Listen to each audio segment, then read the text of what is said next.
The Ministry of Industry, Commerce, Agriculture and Fisheries is focusing on several priorities as outlined in the 2017-18 sectoral debate. Some of these include facilitating upgrades to farming infrastructure, providing the legislative framework to enable a better environment for business and industry growth, and providing productivity incentives and support to farmers.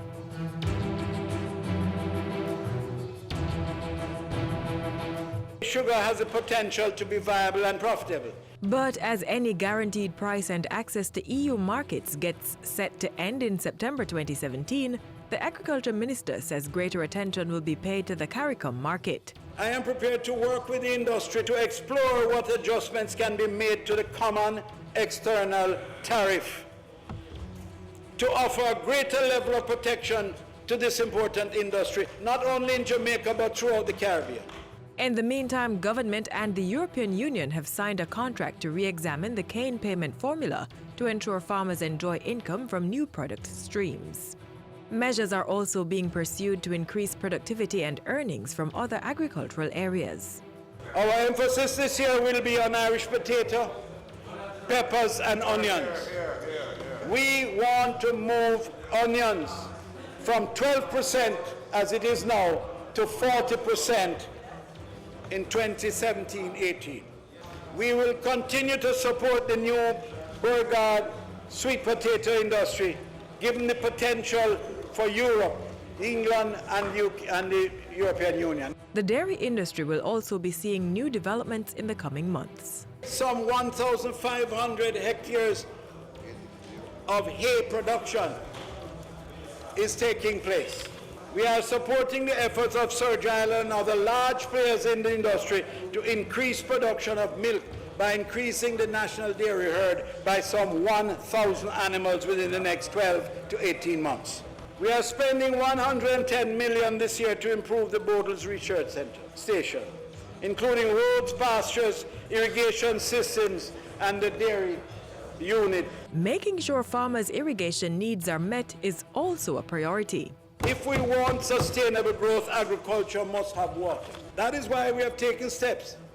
We've taken the initiative to extend the Hounslow irrigation system affecting 500 farmers, and why we have secured an additional $5 million US to build out new agri-park facilities in which irrigation is a crucial element. Government is also spending $5.7 billion to establish the Essex Valley Irrigation Project in St. Elizabeth, which is partly funded by the Caribbean Development Bank. This is the way of the future. Several strategies are also being implemented to prevent and reduce predial larceny. These include strengthening the legislative and policy framework, as well as collaborating with other entities, especially our partners in the criminal justice system, to implement special programs. We are going to be also implementing the predial larceny victims and witness care unit. The Fisheries Bill will soon be tabled in Parliament. The bill will significantly overhaul the management of the large fisheries resources and put in place the proper government and regulatory arrangements. It will also address environmental and other issues in relation to the conservation of the fisheries resources. Government is leading the charge to merge agriculture and industry in a more symbiotic relationship that fuels growth. The main avenue is through public-private sector partnerships, such as the agreement through which government has this year leased an additional 600 acres of land to Red Stripe for the cultivation and use of cassava in its production.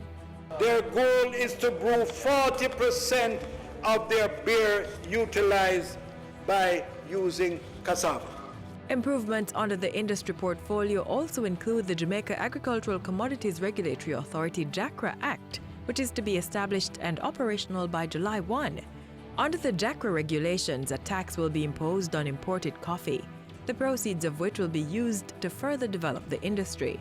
Greater synergies between agriculture and tourism is also being advanced. With hotel rooms expected to double from existing 20,000 rooms to over 40,000 rooms, it is expected that there will be a significant increase in demand across all food categories. We therefore support the call by the sector for the provision of prime cuts of beef at a reduced CET.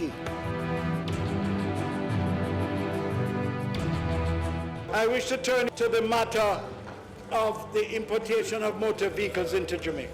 Effective July 1, a motor vehicle pre-shipment inspection program will be implemented. We feel it gives the consumers greater protection. And it is a system whereby after inspection, the exporter cannot go where the vehicle is. It's isolated, so there's no possibility of contamination. The program will be beneficial to Jamaicans as it will raise the standard of the national fleet and prevent the entry of stolen vehicles.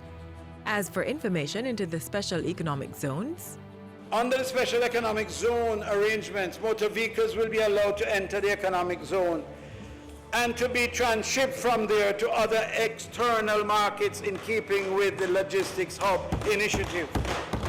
vehicles leaving the special economic zones to enter Jamaica's domestic territory will require an import license from the Trade Board Limited. In addition, a special regime is being put in place to aid the importation of taxis to the island. Currently, regulations only allow imported vehicles up to 5 years old. Well, we are going to increase that to 8 years to give the taxi fleets an opportunity to refresh themselves, renew themselves. Farm vehicles are also going to be impacted. So farm vehicles can now be imported 8 years old. We are going to allow importers to bring in second-hand farm tractor tires. The Ministry of Industry, Commerce, Agriculture and Fisheries is advancing the sustainable growth of Jamaica through improvements in each sector to ensure competitiveness.